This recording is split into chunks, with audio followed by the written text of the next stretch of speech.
Hi friends, இன்றைக்கி எதை பற்றி பார்க்க போகிறோன்னா ஆகஸ்ட் 15 நம்ம வாழ்க்கையிலேயே மறக்க முடியாத நாள்.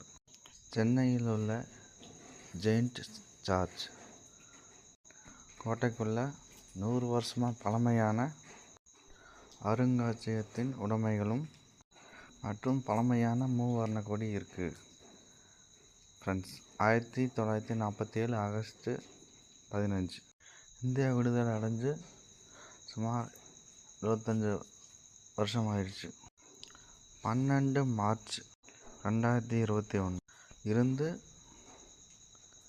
ஆகஸ்ட் 15 2023 வரைக்கும் இந்தியா மற்றும் வெளிநாடுகள் முழுவதும் திருநாளாக கொண்டாட இந்திய அரசு எடுத்துள்ளது. இந்த நாளை கொண்டாடுற அன்னைக்கு ஆகஸ்ட் 15